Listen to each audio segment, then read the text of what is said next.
50、60年代嘅國語名片《萬波女郎》、《星星月亮太陽》都係唔少過咗50歲影迷嘅回憶嚟㗎。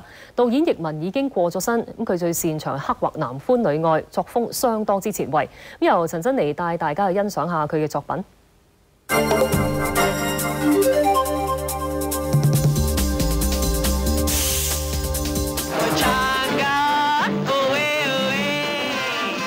萬波女郎、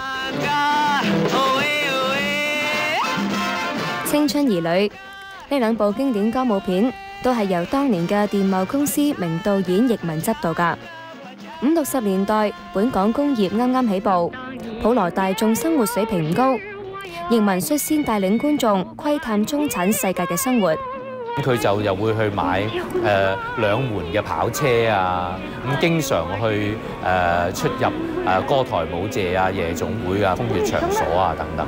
咁其實嗰種中產生活咧，當時大部分嘅觀眾咧都未有嗰種生活水準嘅。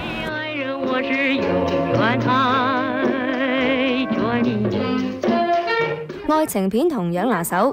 代表作係當年嘅紅星葛蘭、尤敏同葉楓主演嘅《星星、月亮、太陽》。戲入面男主角嘅3段愛情，亦都可以話係導演本人感情生活嘅寫照。不然你答應我一件事。什麼事啊？每天晚上到這兒來，跟我一塊看星星。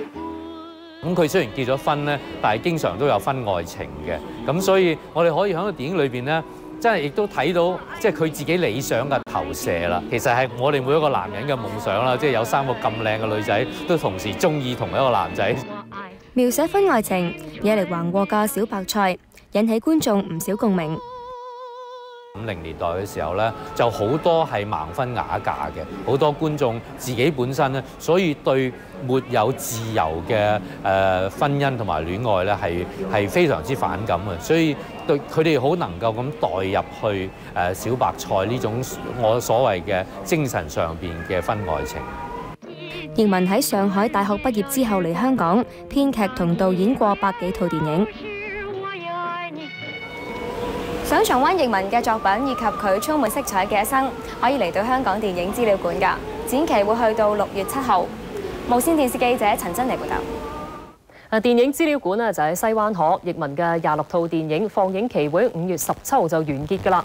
當中比較受歡迎嘅好似《星星、月亮、太陽》啊，同埋《萬波女郎》，亦都差唔多滿座㗎啦。